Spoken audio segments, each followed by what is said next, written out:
Yo, fuck you, Dan Crenshaw. Okay, let's get it. It's Alex Stein on that prime time grind. Pimp on a blimp, I thank you for your time. Back on the mic, not afraid to cross the line. Laughing at these losers while they lose their mind. Now let me start with the love of mine. My big booty Latina, AOC so divine. She said I called it juicy, my words misaligned. In hindsight, I love that big fat juicy behind.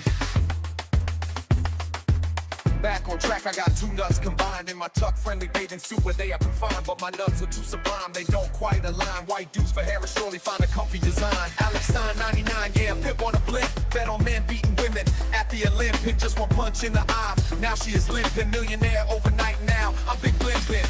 Big blimping, big blimping, big blimping, big blimping, big blimping, big blimping, big blimping. Now once this about woman, hard to define. Teachers preach her gender reassigned. Redefine truth by the thoughts and bend their mind. Under the pretense of affirming delusion is kind. And you can forget about the Asian bloodline. And the whites as well were not worth their time. Racist, race-based admittance by design. And liberal education where merit is crime. Yo, fuck you, Dan Crenshaw. Just keep on sending that money to Ukraine, bitch. Alex 999, yeah, pimp on a blip. Body checking rainbow Antifa, an army of whips. Cries on the shoulder of his girl and now he is simping. Post of it goes viral and now I'm big blimping.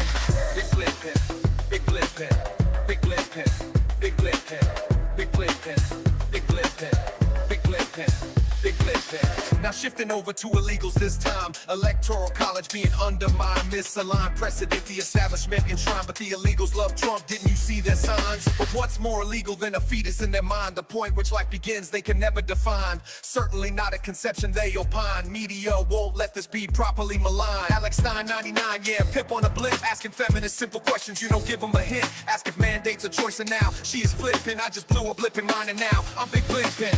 Big blimping. I'm so fly, I'm aligned with the planes. My grind so refined, I got no time for no games. Ask yourself why would I make time for you lames? At all costs, cause I'm a boss. But break them off, yeah, gotta break them off. Ladies and gentlemen, boys and girls, children of all ages, welcome to Primetime with Alex Stein. I'm your host, Alejandro Stein, and we have a very special evening planned with Blaze Media investigative journalist, the one, the only, political prisoner, maybe, Steve Baker. Alex. Are you nervous, Steve? First thing is, you should feel comfortable on this set. We have a lot of felons here, so you should feel very comfortable. Me being one as well. I've been to jail for murder. Not guilty, though, so I'm more nervous about being here than spending, a year in prison, so. I don't think you're going to have to go to jail, but I could see why you are nervous. My buddy Luke Coffey, I know you're familiar with his case, and man, we just interviewed him the other day, and I know he's sweating bullets. Right. You have to feel, even though you were inside the Capitol for what, how long was it? 37 minutes. 37 minutes. Yep. And so they charge you with a felony, though, what was the charge? No, I did not get the felony charge. I escaped that. They tried over 3 years. They did everything they could to hang a felony on me. In fact, they even took my case to the grand jury, which they don't take misdemeanor cases to a grand jury. It's only felony. And so although they'll never tell us because the grand juries are secret, what the arguments or the disposition was, but apparently the grand jury even didn't see it, which is unusual because in D.C. they say that a grand jury can indict a ham sandwich. Yeah, whatever. So the fact that I got by with that, I don't even rank as a ham sandwich in D.C. So. Well, that's a good thing because I think a misdemeanor, worst case scenario, I think you're going to be okay because you are a journalist. You do work for a media company. I do think that will help. But do you think that's made you a target, though, a little bit because now you work at the Blaze and you do have a big following? I think it contributed. It actually contributed two different things. Number one, because of the stories that we've revealed, we've pissed them off. Yeah. And the DOJ, FBI, the Capitol Police have been in our sights for the whole time I've been here, plus before, and I think though that on the other hand, it took them longer to finally decide what to do with me because they had to weigh the PR battle and the black eye that they were going to take, which they did take when they finally did move against me. Yeah, they definitely did not like Glenn Beck live streaming you getting arrested. I don't think they like that. One of the biggest media personalities covering that. But I do think that helps you. I would think that it's all going to be okay, but that's easy for me to say. I'm not the one charged with it. So we have your back, Steve. I really appreciate you being a patriot. Now, let's get into a little bit. We're going to get more into Harry Dunn and exposing all that, but real quick, we got to talk about the hot topic. What did you think about the debate? Real quick, I like J.D. Vance, but everybody wants him to be cordial and, have political correctness. I want this to be like WWF. I want the Undertaker versus The Rock, Do you think that he was tough enough? I thought he was a little too nice is my main complaint. I think he did well, 3 versus 1. I think he should have been a little more combative, but that's maybe just me. Am I wrong in that assessment? No, I don't think you're wrong. I think he could have had more of an edge, but let's content aside, just shove all of that aside. Doesn't matter whether you're left, whether you're right, whether you like Walz, whether you like Vance, who you thought won. It was refreshing to actually see two guys not punching each other, they didn't get dirty. No, nobody got dirty. They said they agreed a lot. A couple of times, I think Walz said, I'm not too far off on what J.D. Vance was saying. Well, part of the reason why they were in agreement was because Walz did not actually go to his playbook. I mean, his playbook is, the little red communist book of China, Mao's he little red speaks book. Mandarin. No, he's as Chinese as it gets. I can't believe it. Yeah, that's his playbook, and he never went there. Yeah. Not to the extent to which he has in previous appearances and speeches and things like that. Do you think it hurts him that he didn't just say, hey, look, I was there a month after Tiananmen Square? Because the way he just word salad that, I think he would have got a lot of kudos because he was there. He's on record being there like a month after. He said, oh, well, I kind of, I embellished the truth, but I was there a month later. I didn't like that he started speaking and explaining himself and word salading us to death. I think, what he did and what he has done throughout his career is he has embellished. He has, as he said, he was a knucklehead on occasion. Well, he's a knucklehead on occasion because he likes putting himself into more dramatic situations than which he ever actually participated. Yeah. And so, that's the kind of stuff I did when I was 6 years old. Yeah. Stolen valor. He's still doing it at 60. Yeah, and what did he say? He said that he was in combat, but really he said he carried weapons during combat after a school shooting. And then, but what I think is even more egregious, and I talk about this all the time, is that Kamala Harris would lie that she worked at McDonald's. I think it should be a crime to commit stolen McValor. I think that she deserves to go to jail for doing that because the people at McDonald's, they're very underappreciated people. So what do you think? Like if you would lie that you worked at a fast food restaurant, I think you would lie about anything, right? Anything, right. Now he did tell a truth last night that I noticed a lot of right-wing pundits got onto him about. You remember he talked about carrying a gun to school in his car? Yeah, he said to go pigeon shooting. I did the same thing. Yeah, pheasant when I was in high school. I'm that old. Oh my God, I went to Highland Park High School. Kids would bring in guns because they were hunting their weekend. Like they went hunting that weekend. They still had it in their car. They weren't going to shoot people, but there's people that had guns in their cars. No, we would go hunting in the morning. And and I'd go to the parking lot at the school, take off my my camo overalls, and I got my school clothes underneath it. Yeah. We got rifle, shotgun, handguns in the back of our car, and then at Christmas time after Christmas, kids would bring their new rifles that they got gifted at Christmas to the school to show the coach. The coaches would walk out in the parking lot and looking through, and looking through the scope. Yeah, I mean, but nobody shot it. We never even. But do you think it was because less people were on antidepressants back then? Now I think that's a lot of these people. Like I said a joke in the Tucker Carlson live event that almost got me canceled. But I said that I think transgenders should be in the military because they're mean as hell and they're the best at mass shootings. Isn't it weird, though, these people that are on all these hormone therapies tend to be the ones that are constantly shooting up schools? Well, that's what they're doing now. But it's always been the kids on psychotropics. I think the number's like 98% of all the school shootings, going back to, the Colorado, Columbine, were Dylan Cleburne? I mean, I don't remember, but I think they probably were. But no, it's something like I said, it's 98% of all the school shooters are on some sort of psychotropic drugs. It's just that now the new wave of them is they're on the hormone treatments, but then they're also having to be on the antidepressants as well because that's what they're going through in the first place. Yeah, they have gender dysphoria, and so they're trying to fix their anxiety and their depression, and then all of a sudden they feel like they're in the wrong body. Yep. I mean, it's just a whole can of worms that we would take all night to talk about it. But Tim Walz had a very weird statement. Let's play shot number 1. I've become friends with school shooters. I've seen it. So I didn't know he was best friends with Adam Lanza. Are there any school shooters that are actually alive right now, Jimmy? I can't even think of any. Yeah. There are some? Dylan Roof, I'm pretty sure. Oh, Dylan Roof. So he's good friends. Whatever his name. He's good friends with Dylan Roof, I guess. I mean, who do you think? Or do you think that was another knuckleheaded comment, or do you think he's actually friends with a school shooter? I tend to believe him. Yeah, I'm going with this as a statement of truth. I bet he would have passed a lie detector right then. It seemed very honest. He seemed very earnest. He said it without like a hesitation. I've become friends with school shooters. I've seen it. Yeah.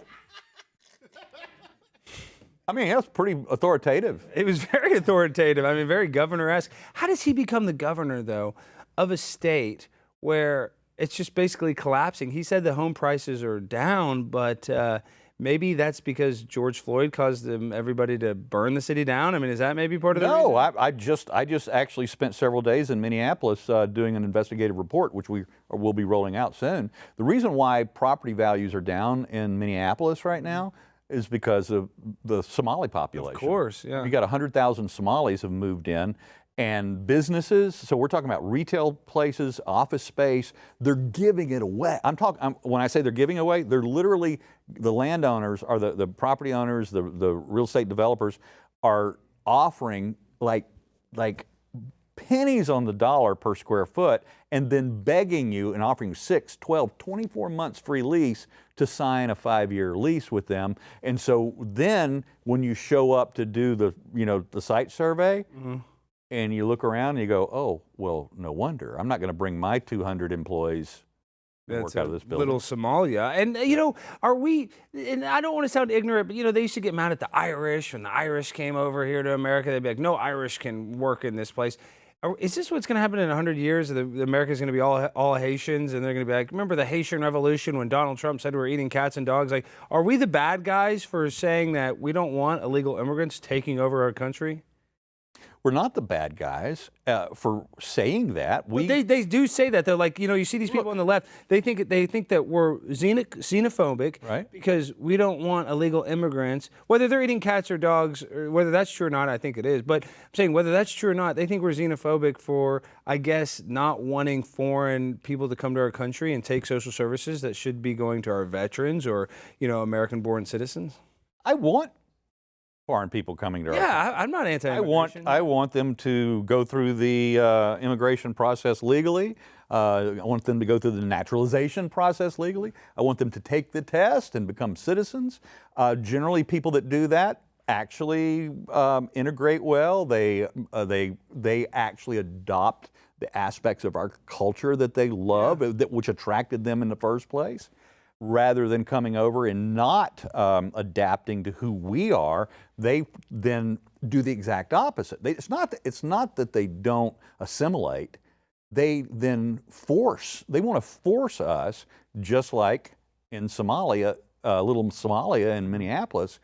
Look, they operate on Sharia law there, and those kind of which I kind of like, because then women can't drive cars, there's less car accidents, they can't read, they can't go to school.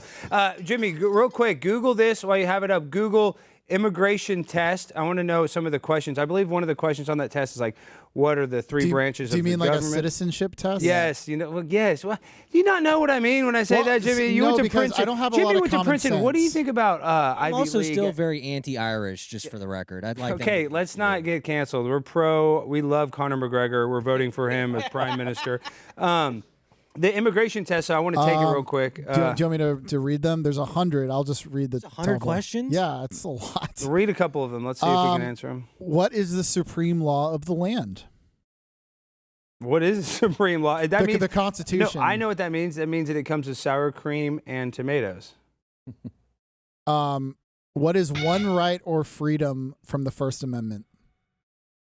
Freedom of speech. Yep, that's the easiest. Religion, assembly, press, blah, blah. The hard one. Okay. How many amendments does the Constitution have? 24? close, 27. That's close enough. You'd We're pass. deporting you. Okay, now I'm going to get deported. Well, that's the thing is, even though this immigration test, you know, like you said, if you have to do that, you have to study a little bit. It's like your driver's test. So you learn a bit about the country. You have more pride when you become a citizen legally. And I think that's the problem is that a lot of these illegal immigrants don't have pride for our country. And even, I would argue that Kamala Harris doesn't even have pride for this country. A lot of these leftists, they consider the American flag a hate symbol. And how are we ever going to get that American pride back, Steve? Well, Harris probably doesn't have it. We know that Michelle Obama didn't have it. No. And we know that the squad up in Congress don't have it. They said 9/11 was just some guys, Ilhan Omar, who married her brother allegedly, said just some guys did some things, you know, so obviously she doesn't love America very much if she kind of dismissed the terror attacks on 9/11. Okay, but before we get into that, now we got to do an ad read, but actually I want to show Walz's eyes. Can we show that real quick? Do you think he was on any barbiturates or any sort of performance enhancing drugs? No, I think that he's a lifelong Adderall addict. He probably is that true, or are you just speculating that? It's expert testimony. Yeah, and he did get a DWI, you know what I mean? And I think that actually kind of humanizes him a little bit. I think all politicians should have to have a DWI. I think that would make her. Alex, you want me to read the quote from this? It's pretty good. Yes, please. Early humans would have made such facial gestures to communicate strong emotions, like danger is close. For Walz, it gave extra weight to his feelings and held our gaze. Thank you, Politico. Thank you, Politico. So they liked it because him... Normally would mean, oh, God, something's going wrong. But to Politico, they're like, that means he's cool. Yeah, all right. Politico is a bunch of idiots. Actually, you should have pulled up Politico posted this picture of Roger Stone and I, and we looked, it was like this edited photo, and we looked like monsters. Google Politico picture of Alex. We don't have to show it on the screen, but maybe people can Google it. Okay, Steve, we got to pay the bills real quick. Do you like alcohol at all? I do, actually, but I don't like gay water. Well, that's the atrazine in the water that turns a frog gaze. We're not going to make you drink the frog water, but people ask me, hey, Alex, how did you make last night's vice presidential debate interesting? Well, let me tell you. I took a shot of Flying Ace's whiskey every time Tim Walz looked weird. It's time to chart your own course with Flying Ace whiskeys from CraftCo, inspired by generations of American aviators and proudly made right here in the United States of America. Flying Ace is not only making amazing whiskeys, they're also committed to supporting our brave troops and their families through their partnership with Folds of Honor. They're providing scholarships to families of America's fallen or disabled. Buy online at flyingacespirits.com and use the code AMERICA to get free shipping. That's flyingacespirits.com, code AMERICA for free shipping. It's a delicious whiskey. Steve, we need to send you a bottle. Thank you for supporting the troop. And we got one more. Sorry, we're a little backed up. What? Okay, well, no, it's let's a new see. sponsor. I see the PrizePicks, but we'll see what we're I was going to say, you know, Sarah Gonzalez, when she did the Flying Aces commercial on her show, she actually gave me some. No, we don't have any. She served me some on the set. Jimmy drank it all. And I think actually Sarah Gonzalez stole our bottle, so I need to talk to Sarah. It was opened. Yeah, she definitely took our bottle. Okay, now actually, before I get into this one, Steve, be honest with me, because this is my biggest vice, and I have a lot of them because I'm a bad boy. I'm a little bit of a gambler. Do you gamble at all?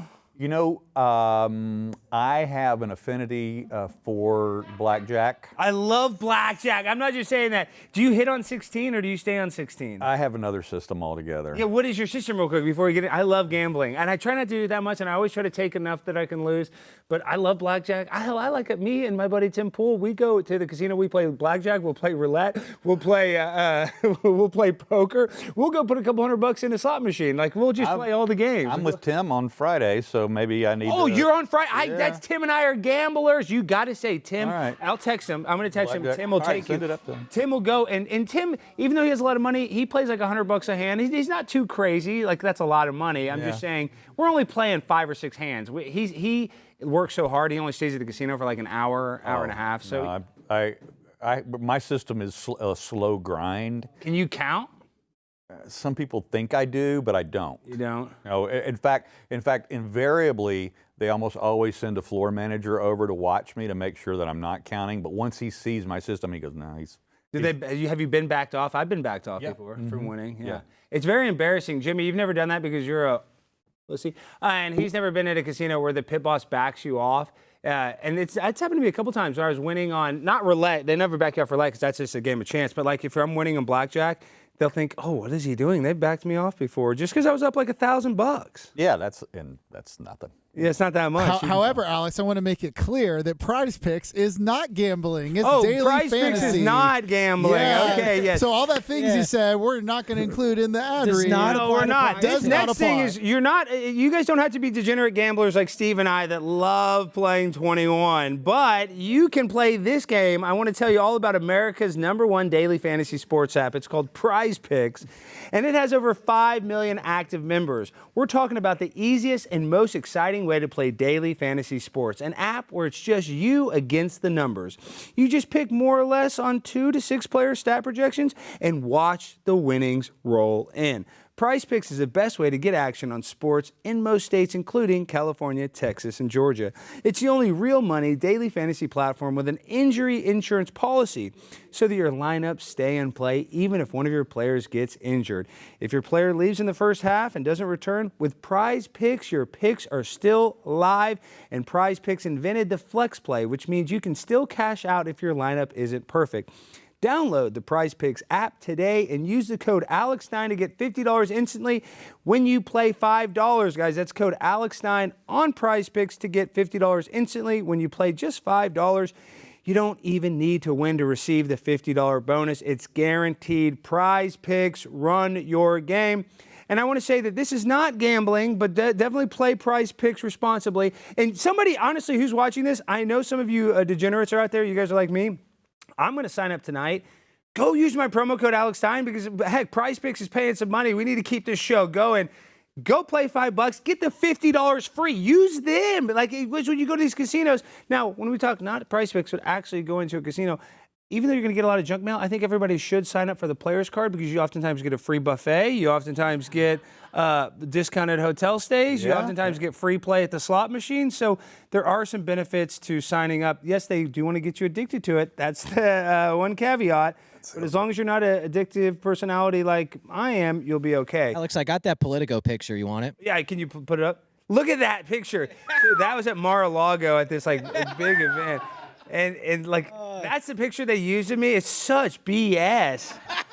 Such BS. Do you realize, you have to understand that if I had gotten a picture with Roger Stone, they would have put a felony on me. They probably would have. Oh, yeah. They would have found a felony charge. Look at that. And I'm not even that handsome. I'm just saying, gosh, the worst lighting, the worst. I mean, they had some better pictures of me, but that was at Trump's Mar-a-Lago when he, announced that he was officially running for president. I think that picture's nearly 2 years old. Does it say a date on it, Jimmy? No, I didn't check. It doesn't matter. It's over 2 years old. All right.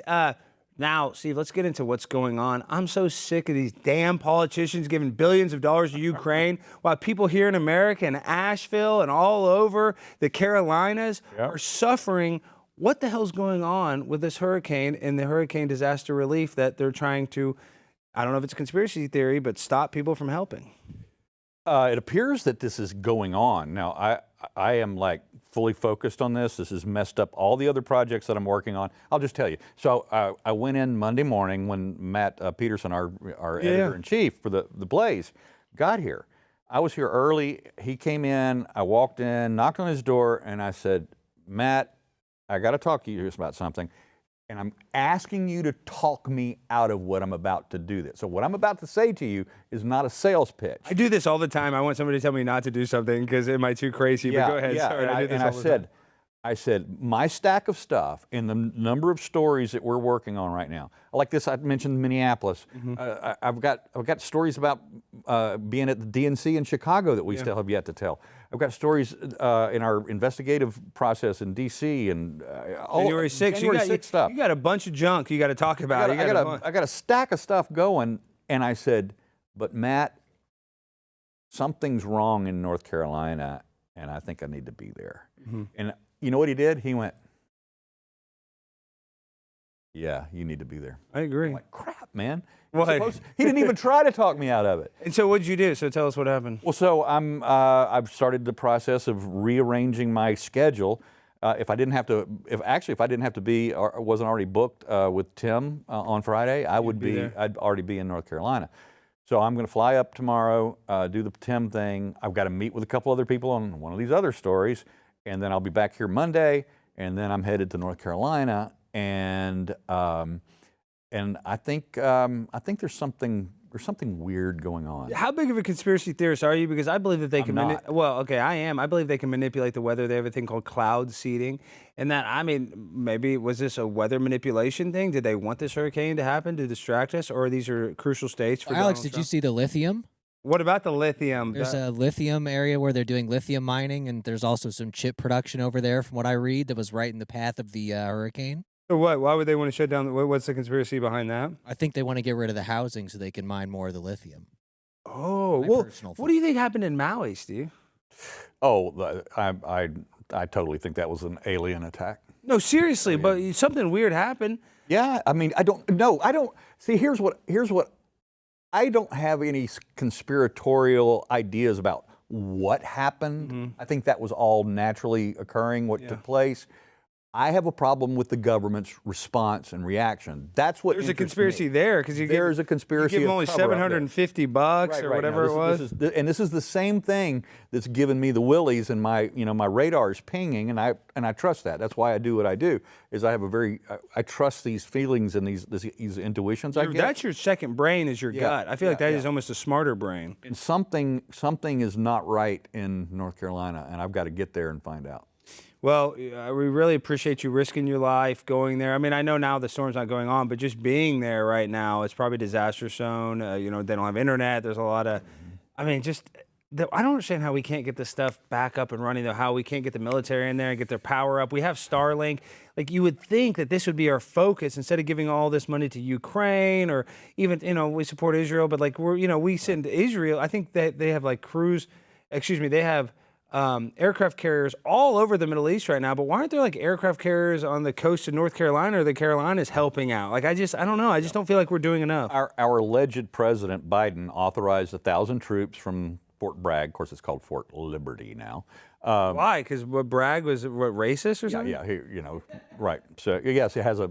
See, that's such bullshit. This is what pisses me off. I have to go on a rant. When they take down a statue of Robert E. Lee, I'm not saying Robert E. Lee was a good guy, but how do they think that ends racism? It doesn't. Eliminating history does not end anything. It doesn't fix anything. It pisses me off. So Fort Bragg, these guys have worked their whole butts off. They have all these stories, and now it's called or Fort Liberty. I mean, give me a damn break. So the alleged president known as Biden authorized 1,000 troops from Bragg today, Liberty, and why wasn't it 10,000? Yeah, I know. I mean, this really pisses me off. This is why I say something's not right, because on Monday I tweeted out, I called for 5,000 to 10,000 troops to be unleashed in that area to respond. I mean, North Carolina has the 4th largest military population of all the states in the country. I think California, Virginia, and maybe Florida have more military bases than North Carolina. And so we have all the resources we need to get in there and quickly rescue people. And there's weird stuff leaking out about that too. Yeah, only 1,000. And you see, what makes me so sad is I saw a video of I think it was a military guy saving a dog off a roof. I feel bad for all these damn cats and dogs that get swept up in these houses. These people have to evacuate. They leave their pets. I mean, it's just, I guess my problem is it's the response. I don't know if there's really a conspiracy, if they're manipulating the weather, this and that. I'm just saying that because I like to, speculate stuff. But it's not a conspiracy that we're not doing enough to help the people that are suffering the most. That is the conspiracy right there. That is it. Why are we not doing that? Do they want us to suffer? Okay. Well, we're talking about the western Appalachian counties of North Carolina, white people, East Tennessee, northern Georgia, South Carolina, and what are we talking about? About 88% Trump voters. Yep. Except for Asheville and Boone and a couple of the hippie enclaves up there in the mountains, but the rest of it is very conservative voters. And so I sent out an X post yesterday where I said that I asked actually if the Democrats would mind if we actually handed out and harvested ballots to all the conservative, displaced That'd be a great idea. Well, that'd be awesome. Right, we should do that. Eastern Tennessee, Western North Carolina. Is it legal in that state? I said, look, we should be allowed to do that because we don't want to disenfranchise those voters for a climate change event, do we? No, and that's brilliant to use their narrative. That's kind of what I do, culture jamming. Yeah. So you talk about blame the climate change. Well, what's the response? Are they allowed to ballot harvest? Because we should get them to all have absentee ballots. We should be out there signing them up, filling them out with them, and then submitting it. It's like, hey, Governor Cooper, you can sign a special dispensation, an executive order giving all these people the right to have a, paper ballot handed to them by a. They did it. They did it in 2020. I mean, relief worker. Yeah. But they don't want to help. But you know who does want to help you guys? This great company. Many people in the chat have been. Jimmy, do you not know that I'm doing that? Okay, thank you. Jimmy went to Princeton. He doesn't even know. Jimmy, what were you doing right there? What were you distracted doing? I was writing down the timestamp for the end of the Alex, hurricane you know who else discussion. went to Princeton, right? That Lyle pedophile guy that Jimmy knows? No, Lyle Menendez. No, one of the Menendez brothers went to Princeton? Yeah, he got expelled for plagiarism. I just finished the documentary. Yep. It's really embarrassing. Well, why didn't the other brother go? Where'd the other brother go? He was in high school. He was gay like Jimmy, though, too. Well, their dad, they said on the stand that their dad molested them with a toothbrush and stuck it up their butt, which I don't think is true. But that's pretty bad to kill your dad and then shame him in court and say that he molested you. What do you think about the Menendez brothers? Do you think there's any validity to their testimony in court? I'll go with the toothbrush story. You do think their dad did that? I mean, that would turn. That would make me want to kill somebody. I would want to kill my dad. We don't want to kill anybody. We only want to help people. But yeah, if that was a true story, I would feel some sort of way for sure. Yeah. I don't know if I believe those guys. They bought a Rolex watch, I think, the next day or something. Jimmy, what did they buy? You just watched the documentary? They bought like multiple houses and cars. Like, they bought a Porsche 911, I believe, like a vintage Porsche or maybe. My favorite is there's a I forget whose basketball card is it, but it's a Knicks basketball. Yeah, Mark Jackson's card. And you see him courtside. Yeah. The day after. Can you imagine you're a kid, you get to go to the damn New York Knicks game courtside, and you blast your dad with a gun? Well, the funny thing is, it was the day after they killed their parents. No! Yes. That picture, pull that picture up, Brandon. While I read this, pull up the Mark Jackson Menendez card. Many people in the chat have been saying, wow, your guest, Steve Baker, looks so slim. You do. I didn't know prison food was that healthy. He's not in prison yet, Jimmy. And I say, no, it's actually because we smuggled him in pills called liver health formula. So many of us have a sluggish, fatty liver that makes us gain weight and lose energy. For decades now, your liver has helped you with over 500 key functions every single day, like doing journalism while storming the Capitol. It's time you help your liver. There is a solution. It's called Liver Health Formula, an all-natural supplement that helps recharge and protect your liver. So if you're looking to ignite your fat-burning metabolism, boost your energy, and transform how you look and feel, try Liver Health Formula today. And when you do, you receive a free bottle of our blood sugar formula to help reduce those sugar cravings. And you get that free when you order today. Try Liver Health Formula by going to getliverhelp.com/Alex and claim your free bonus gift. That's getliverhelp.com/Alex. You are looking good, Steve. Have you been eating? Have you been able to eat and stuff with the stress, or how's your diet been? No, I'm doing the intermittent thing, so that's helping. It's helping me because when I first started coming to Dallas all the time, and I'm here, I'm staying in a hotel. You travel, it's hard to eat. Well, I travel nonstop, and I'm rarely home. I actually live in North Carolina, and I'm never there. And so traveling, you eat bad, and you're at the airport, and there's nothing else to do at night except drink. Yeah, I know. So it's bad. You're at a hotel. It's boring as hell. So I've started the whole intermittent fasting thing, and I probably need to take the liver pills anyway to do it. I'm still actually kind of obsessed with the toothbrush story. Was it firm bristles or soft That's what I always bristles? wondered. I always wondered which end it was. Jimmy, did they talk about the toothbrush story in the documentary? Yes, they did. But they did not indicate which end. They just said it was up their anus. Well, the toothbrush is kind of not the worst thing that went in there. What's the worst thing that went in there? I mean, the incest is what I would consider the worst part. Well, yeah, I guess, but I'd rather the have a toothbrush is incest. By having your father stick a toothbrush up your but is that Scooter worse? hole Isn't a toothbrush better than his penis? Yes. Yeah. Okay. Now this. You want to see the picture of Mark Jackson? Yes, I'd like to see. This is Mark Jackson. You'll see Lyle and what was the other one? Eric, Lyle and Eric. Wow. And this is after they shot their dad? Yeah, I watched some expose, and they said this was the day after they shot. They somehow timed the photo. Wow. So that's pretty bull. That's guilty as hell. You go to a damn Knicks game after your dad dies? I mean, that makes me feel like they're very guilty. Okay, now, Steve, let's get into January 6th. Let's play a full screen 8 and see, what is this? Is this footage or is this just a picture? We got some full screens of Steve at the Capitol and then some of him getting arrested. So Steve, describe, I mean, we only have, half an hour left in the show, but tell us, what was it like that day? Because when I talk to my friends, they say that it was like a festival or something. It was like a very kind of fun atmosphere. It wasn't this well thought out plan to overthrow the government. I mean, isn't that absurd that they say that people were organized and that they knew that they were going to overthrow the government? If they were organized to overthrow the government, why'd they bring sticks and flagpoles and bear spray? Yeah, and there's no guns. Against 2 fully armed law enforcement departments and SWAT teams from every 3-letter agency was there. Undercovers as well. Undercovers were there. It was, I mean, this whole idea of an insurrection, I'm just telling you, bear spray, flagpoles, sticks, a baseball bat does not an insurrection make against, all of these other heavy firepower. That you just reminded me, what about there was one guy that shot a gun and then they looked at his tweets and it looked like he had made tweets joking that he was some sort of federal informant. Do you know what I'm referencing? No, I know exactly what you're talking about, and it took a long time. It took 3 years for them to even figure out, that video was a long time in coming. Somebody had leaked it a long time ago. It was ignored or missed, or it just didn't resonate that somebody was hanging on a piece of scaffolding and, fired a weapon into the air. But that did happen. Now, there were other people that carried weapons illegally into the Capitol that day. Yeah. Several of them have been found out. Some of them have been convicted of that crime.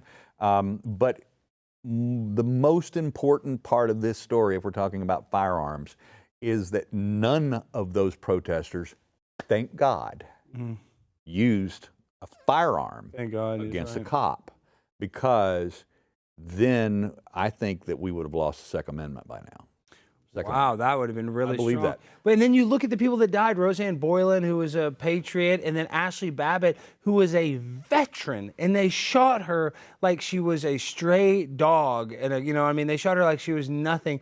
Makes me so sick. So were you near Ashley Babbitt, or did you see any of that when you were inside the Capitol? I was very close. I was across, basically on a parallel hallway from the other side of the House chamber from her, and when she was shot, but I was there when all the guns came out. Yeah. And that's in my, if anybody can go to the Blaze, our YouTube channel, go to Blaze TV and look for our Truth About January 6th series, and they can see my 37 minutes in the Capitol. Yeah, that series is very successful. Everybody needs to go watch. It's got we have it all in there. Yeah, it's great. And then you will see that when I walked out of the Capitol, that the first thing I did is I posted up at the south door. Okay. Because I passed Ashley being worked on by FBI medics. Wow. I mean, she was right there, and I'm walking by, and I see her being worked on. I thought it was a guy, actually, because all I could see was jeans. And it was probably mainly men. I know there was women there, but you just probably assume. But you just don't think of a woman getting shot. Yeah. And the cop that was a little tiny female Capitol police officer was escorting me out. And I said, is he shot? I said, is he shot? She said, yes, he is. I said, who shot him? She said, we did. I said, why'd you shoot him? He pulled a gun on us. Well, see, she didn't know. All she heard was what she heard on the radio. And what did Lieutenant Michael Byrd say after he shot her? He said, we're being fired on and we returned shots. Yeah. So all of the cops in the building now pull their guns out, and because they think they're being fired on, right? So she didn't know any better. The fog of war, disinformation, all that kind of crap that was going on.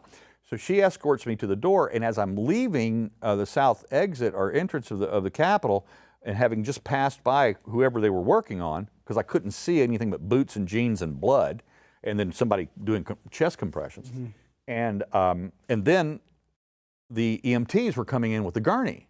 Yeah. So, what goes in must come out. So I did my reporter thing. I went down the ramp, and I came up and posted right outside the door.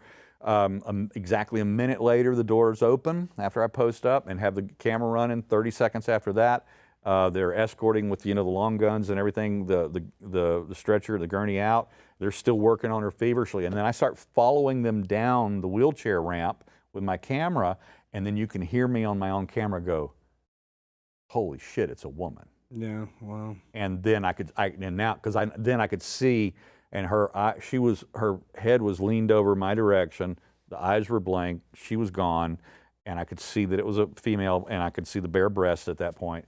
And then I actually, you can hear me on my camera say, she's not going to make it. She's gone. I actually say she's gone. Yeah. Well, you can tell. I mean, I mean, you could just tell, lifeless body. Now, what is gosh, just the episode's been so great. We're already, you know, it's already almost over. We haven't really been able to get into it a lot. But tell us about your arrest. So you said it earlier. It took about 3 years to decide to charge you with a misdemeanor. Now, how did you get in? They obviously let you in. So what are they charging you with? Because I don't think that you broke down a door to get in, right? You just walked in. You just walked in. I walked in after hundreds of people had already gone into the Capitol. So you just walked in. I just got in line. Yeah. I got in line and followed people in. The difference between myself and so many others is I didn't chant or parade or picket. I wasn't wearing any political gear. I was, just go watch it. I behaved myself professionally. You can see me getting away from the crowd, getting up and above them and videoing what's going on. I'm obviously, you know, chronicling what's taking place among the crowd and the participants in the protest or whatever. And then at one point, you can even see me go lean against the wall, set my backpack down. I had a tripod, you know, and I had my man on the street. You set up your tripod? No, I didn't set up my tripod, but I set my backpack that had the tripod in it. I set it down, and then I leaned against the wall, and I start taking notes, you know. Did you have any service? I thought people didn't have service. No, I couldn't get service. It was, in fact, the texts that I was sending out, they all delivered about, you know, 4 o'clock or 5 o'clock that afternoon. All went out at one time. Yeah. That kind of thing. Hey, Steve, sorry to interrupt, but is it true that a New York Times reporter walked in at the same time as you did and was never charged? I read that online. Oh, no. New Yorker, New York Times, we've chronicled over 60 currently. When we finish, if we have to get this from the government, there's going to be somewhere between 80 and 100 other journalists actually entered the restricted space from outside. That never got charged and never got charged. And we're talking about freelancers, stringers, independents, bloggers, all kinds of people, podcasters, content creators, yeah, from the content gamut, creators, as well as mainstream, you know, New Yorker, New York Times, New Yorker. Et cetera, et cetera, et cetera. I mean, down the line. I mean, we've been documenting all of these. Well, but aren't you worried that eventually they might charge those people? Because I don't think they're going to stop. I think they're going to continue to charge people. They're only going to charge the conservative. They are. Okay. Yeah, because they've already jailed. Well, yeah. I mean, I guess you are right. I don't think they're going to go after like the New York Times or New Yorker people. But I do think like Isabella DeLuca got charged like years after. Like they are going to keep going after people. I don't think they're ever going to stop. There's a statute of limitations that runs out in January 26. That's when it runs out. But I have a feeling that if in fact, I'll just predict it. If Harris wins this election, they'll manipulate and pass some sort of new law or whatever to extend the statute of limitations so that they can round up that total 3,500 people they want to charge. Wow. Now, when we talk about, you know, conspiracies, this and that, a lot of people probably don't know what a dead man switch is. But a dead man switch, you can probably describe it better than me. It's like if you get taken out or if you die, you would be able to release some information. Yeah. So what is this about your dead man switch? What can you say? I know you can only say so much. That's the whole point of having a dead man switch. So it's a secret. But what can you tell us about it? I have 10 of them. Okay. Set up. Yeah, that seems like a lot, but I have 10 of them. That seems like quite a bit. Yeah, I have. Well, my dead man. Did you use an online website? Like, because I know there's websites where you can sign up and it'll do it. No, I just did it with very publicly accessible for the people that are watching me and watching what I do. I just use my public email so that it's out there. So that look, I know that they're listening, yeah. Yeah, hi. Hey, FBI. Hey, we love you. I support the FBI. You guys are doing a bang-up job. I want to fund you guys more. I hope I can give you guys more money. I wish they would raise my taxes so the FBI could have more money. Go ahead. I call them by name. You know, Agent Doss, Agent Noyes. Hi. Have you had a lot of interactions? Like, did they come to your house and knock on your door a lot? No, they never did. They never did. Not one time. No, but during from the discovery for my trial, I get to see, because they have to show me all the times that they visited and they've logged and taken down my license plate number and what time of day and night that they've come by and just checked on me, make sure I was okay. But so I've got all of that information, and even my blog, which is behind my paywall, they have actually it's there. I have a CHS, confidential human source. that is paying and is subscribed to my blog. Wow. So the FBI they're reading it all. The FBI is actually contributing to my, Yeah, my thanks for well-being. the $10 a month, but Right, yeah, exactly. I'd rather not have them. Okay, but hey, before we get into the James O'Keefe thing, I really want to play the Michael Jackson. Can we go? Is that the last shot? What is that? Shot number 7. Is that too hard, George, if we play that real quick? We got it. Let's play this. I want to get your opinion. So I love Michael Jackson. You're not a conspiracy theorist, but there's a reason why I want to play this. I'm a full-blown conspiracy theorist, tinfoil hat, proudly wearing tinfoil hat, where Michael Jackson was investigated by the FBI, and that's why it's relevant, for over 19 years. He was never convicted once. He did, in a civil suit, pay a family basically to go away, but a lot of people like Donald Trump said that he hung out with his kids. Michael Jackson never did anything, weird or, sexual to them. Corey Feldman hung out with him, said that Michael Jackson never did anything sexual to him. Macaulay Culkin hung out with him, spent the night with him in his huge room with a triple king-size bed and all this stuff. Sounds weird, and I'm sure Michael Jackson is weird. Obviously. Did they drink the Jesus juice as well? See, that's another thing. They say the Jesus juice. It's like, did they put wine in a Coca-Cola? You're hearing that from a second source. I don't know if Michael Jackson was a big lush, but I want to play shot number 7 or shot number 8. Yeah, shot 7, and then I want to get your opinion of this. That could mean life in prison, and cases like this can depend on the testimony of the child accuser. In general, the child will be able to recall and recollect with some detail the incident, and that is persuasive to a jury, even if it is the only testimony that is available. Jackson gave a wave when he was released after booking. He's scheduled for arraignment in January. Michael's been a long-time resident of Trump Tower, and last night the Donald strongly reiterated his defense of Jackson with Larry King by going after the accuser's mother.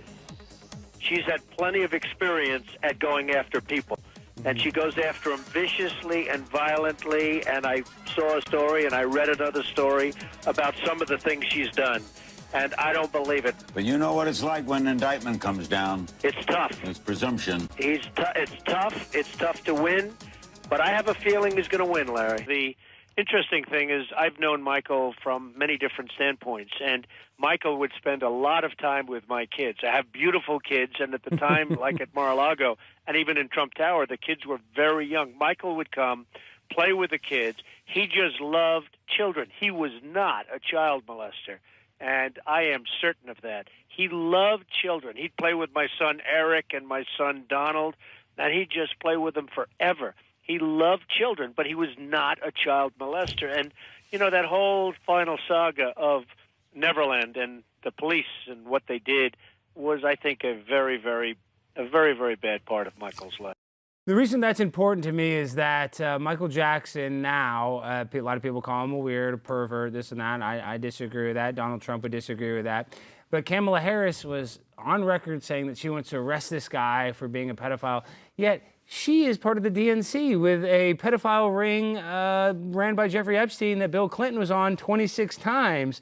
So what do you think about that, and how ironic is it now, fast forward 20 years, I think it's been since Michael Jackson had passed away, that Kamala Harris was the one trying to throw him in jail and Donald Trump was the one that had his back? Makes me think that Michael Jackson was not guilty. What do you think, Steve? I don't think it's been 20 years, but the math aside, I am a lifelong Michael Jackson fan. I was listening to and singing Jackson 5 songs before you were ever born, and I never believed what I heard when I saw the documentary, the Neverland thing. Did you know that James Safechuck and Wade Robinson testified on Michael Jackson's behalf as his key character witness twice and was cross-examined by California's top prosecutor, not once, but twice, and never broke and said Michael Jackson never touched him. Then conveniently, after he died and he didn't get hired for the Cirque du Soleil show, all of a sudden he had anal sex with Michael Jackson every time he hung out. You know this entirely too well. I'm a diehard Michael Jackson fan. Right. And Wade Robinson, the guy that said he raped him, as a matter of fact, Michael Jackson, his family was from Australia and they were struggling. Michael Jackson bought his family a house in California. The guy bought them a house. All they had to do is pay taxes on it, in the future. They didn't have to pay anything. It bought him a $500,000 house. I think they ended up selling it for millions of dollars. So they made money on the house that Michael Jackson bought him. And then they would have the disrespect to say that he was being molested the whole time. And James Safechuck is the one that said he was molested in the train house. Not only was the train house not built in the year that he said in that documentary, but the architect from some high-class architecture firm had not even drawn the plans for the train house that he said that he was molested in that documentary. And the same guy that put together that documentary is the biggest scam artist documentarian there ever was. I think now he's making liberal documentaries against Donald Trump. So all of it, as a conspiracy theorist, it doesn't pass a smell test. And I got a good nose. I can smell stuff. No, when I saw the documentary, it upset me because it rattled me. And then as all this stuff started coming out, I went, okay, all right, I'm back to my even spot with Michael again. But I mean, I used to, I'm giving my age away, but I was touring internationally with bands, playing trumpet when I was in 1980. I would skip lunch while we'd pull into a mall parking lot somewhere, and all the band would go disappear out of the tour bus and go find something to eat, and I would stay on the bus. And with a cassette tape Off the Wall by Michael Jackson, I'd be listening to and learning the trumpet parts off of that. And then a year later, I actually traded my Michael Jackson Off the Wall cassette tape in Ukraine for a Soviet military uniform, which I still have to this day. Wow, that's crazy, because back then, they used to have the trade-in CDs, tapes, that whole business, that DVDs. It's kind of sad. That was actually a better time. When I was a kid, we'd go to, I was young enough where it wasn't a record store, but you go to the CD store, you could sell your old CDs. Oh, yeah. That used to mean something. Now it's all digital. You can't even trade music or do anything cool. No, Is music dying, or is music getting better in your opinion?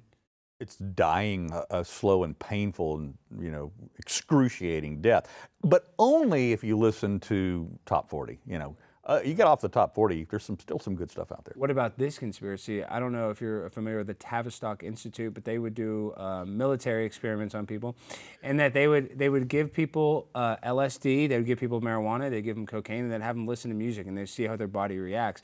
And that they actually know formula songs that they know will be pleasurable to our ears, and that they have certain notes and certain frequencies that they know as human beings, the majority of people, just like we know McDonald's hamburger will taste good because it's genetically modified, they know that they have music that will basically, they can create a hit. And that's why they say Taylor Swift and certain of these producers are able to tap into that knowledge, and that's why they're able to make hits. You think that's possible? Yeah, well, that's why in the new country scene, they can you've probably seen it, they can overlay 10 country music hits that are on the chart, and they're all the same chord progressions, they all same exact song structure, everything is duplicated because they know that. But they've known that for a long time. I mean, music therapists going back decades could put people to sleep that were like allergic to anesthetics.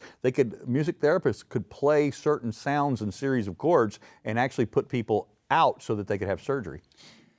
Wow, music is a very powerful drug. I would agree with that. Okay, now real quick, let's get to SOT number.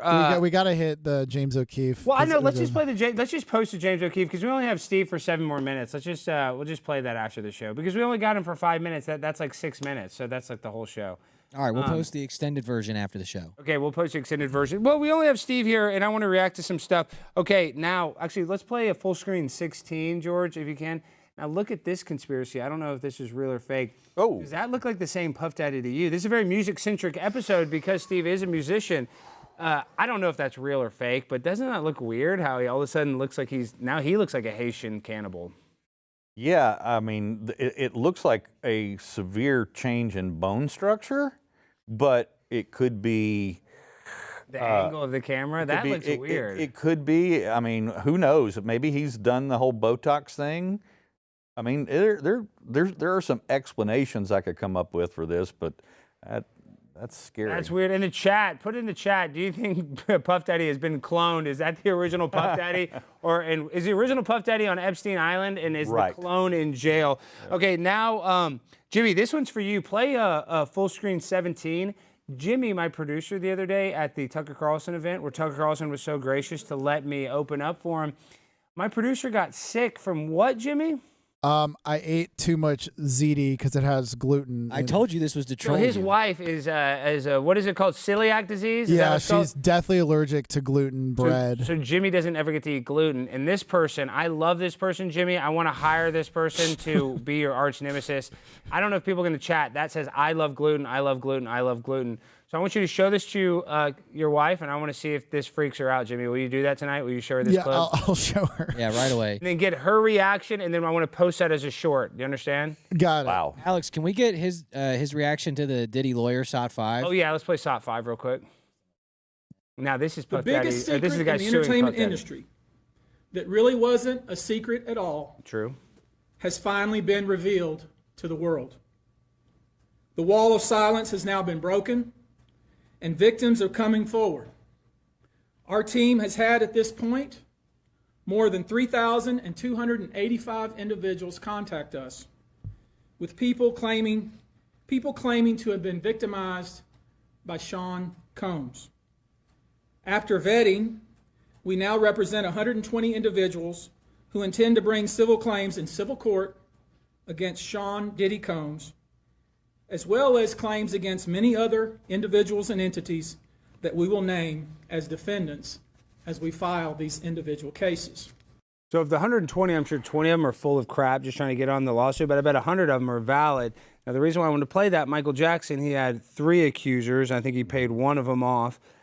So that's kind of makes you think, oh, I don't know if that's real. But if you got 100 different people saying that I was sexually molested or I was sexually manipulated by Puff Daddy, is Puff Daddy going to ever get his day in court, or do you think he's going to have an Epstein-type ending? I think they're going to be very careful against that happening. You think they'll protect him from that? I think that they have to, with you know, the reality of so many other unfortunate situations that have taken place and people that have disappeared or been unalived. But you know, the thing is that I don't think everybody really wants to come to grips with, because we're talking about our heroes musically, is if we go back to my generation, there was 2 things that have saved the Mick Jaggers and the Steven Tylers and all of the rock stars of the 60s and 70s. Cocaine? That is that there's no cell phones. Yeah, that's no cell phone true. cameras, and the fact that they were in a different time, because still back then, like for instance, growing up in Louisiana back then, the age of consent was 14. Is that where you're from, Louisiana? Yeah, I went to LSU. Wow, where were you born? Where in Louisiana? Shreveport. See, we love Shreveport. That's why you like to gamble. But you don't seem. I guess Shreveport's in North Louisiana, and people might not realize. So that's why you're not very Cajun. You're very well spoken. You know, most people from Louisiana. Well, that goes back to my music business training, because the first band that I joined was an international touring band. I was 19 years old. Quit school to go on the road and be a trumpet player, and they found out that I was good in front of an audience. And so what they did is they said, you're going to be our MC for the band. So you're going to go out and speak and introduce the band every night, but you've got to lose that accent, because when we go overseas and we've got an interpreter, they're not going to be able to understand you. So they forced me to lose my Cajun accent. And you know, in Louisiana has the best food in the country. No state has no state has better food than Louisiana. That's a fact. Okay, now the show's almost over. Jimmy, let's just end the show with the James O'Keefe thing. You want James? No, let's do Jimmy Carter. The James O'Keefe thing's too long. I know, but I'm saying we can end the show and then play that, and then it'll be over 5 minutes after the fact. Does that work? We're going to put it up tomorrow morning because we don't want to cannibalize the episode. But I got to get your reaction. Oh, yes. Now look at this. What do you think about it? 100 years old? What you like? He's dead. Yeah. Is he alive? Is that alive to you, Steve? He's been in hospice for months, and they don't usually put somebody in hospice until you're, on your days last away. leg. You're Yeah. days away. I mean, he looks like he's on his last leg, but what's keeping him alive? Surely they're not trying to keep him alive, because he's not there. Well, he's a fighter. I think all those, he ate all that peanut butter. He had the peanut farm, and he built all those houses for Habitat for Humanity. That. So I'm saying he was very active in his older age, and maybe his body just doesn't want to die. Or is he dead, and he's just... The funny thing is if you hadn't told me that it was Carter, I would have thought that was Biden. But I think I saw that joke too, that he looks like he's Joe Biden on the beach in Delaware right now. It's not much different. Okay, and then I guess we had one more full screen. What was it? Let's play SOT number 6, and we'll end the show. Now, Drake, this is a very music-centric episode. One of the most famous rappers from Canada, makes him kind of a sissy. He says he played baseball. I think that was a lie. Let's watch this short clip. Well, I actually used to play baseball, and so back in my heyday. Now look how he throws. I was actually I had a decent arm. He had a decent arm. Liar. I know. I mean, liar. Is Yeah. Drake a good artist? What do you think? Is he a good artist? He's a successful artist. Boom, roasted. All right, Steve, we got to end the episode. Tell the people how they can find you and how they can support you before we go. Well, theblaze.com. I actually have my own URL there, theblaze.com/truth. They can read all of our articles. And then my X account is TPC4USA. I'm not even going to explain why that is, but at TPC4USA. Or my blog is TPC4USA.com. So there you go. And did you see anybody smoking marijuana inside the Capitol? Those are my favorite videos. We're actually using one of those videos in our new documentary series about Capitol Police Officer Harry Dunn. Oh yeah, we didn't even get into that. So you exposed Harry Dunn, this guy that was like the face of the January 6th trials and all of this. And I saw all those people smoking joints. Now, there's no place I'd rather smoke a joint than in the Capitol building. And marijuana is decriminalized there, so I don't even think that's a crime, but maybe it's a federal crime to smoke weed in the Capitol? I think they actually did get charged with a crime for that. No, for lighting up a doobie? Yeah. Boo. The government stinks. Everywhere else you can smoke, legalize it. Yeah, Snoop Dogg smokes everywhere. He smoked in the White House. I think that's what it was. He smoked in the White House during Barack Obama. All right, guys, we got to end the show. Make sure. And also, the James O'Keefe interview is already live on Blaze TV. If you're dying to see it, it's just try for 99 cents. BlazeTV.com/primetime. And if not, it'll be released tomorrow morning. And thank you guys for watching. We wanted to get to it, but just Steve is such a, he's an expert, guys. I didn't want to take away the 5 minutes that we have. No, with I him. agree. Really, the show should be longer. I think people would like that, but we only have so much time here at the studio. And we end the show the same way every time with the freestyle finale. So DJ, hit that beat. Oh, we got a slow beat for Steve Baker. Oh, no. Yo, it's Steve Baker. No, he's not a faker. Yes, he is going to jail, but he did make that bail. The FBI can kiss our ass. Steve Baker's got that cash when he plays that blackjack. Yes, he doesn't get high on crack like Hunter Biden, and he's not lying when he talks about what happened on J6. He's telling the truth, and I'm rapping out of the booth. Go follow my man, Steve Baker. I'm gonna shoot a shot like I'm a Laker. The Menendez brothers are fakers. Primetime 99. I love you guys. Hit that like button, hit that subscribe button, and go support my guy Steve. Peace.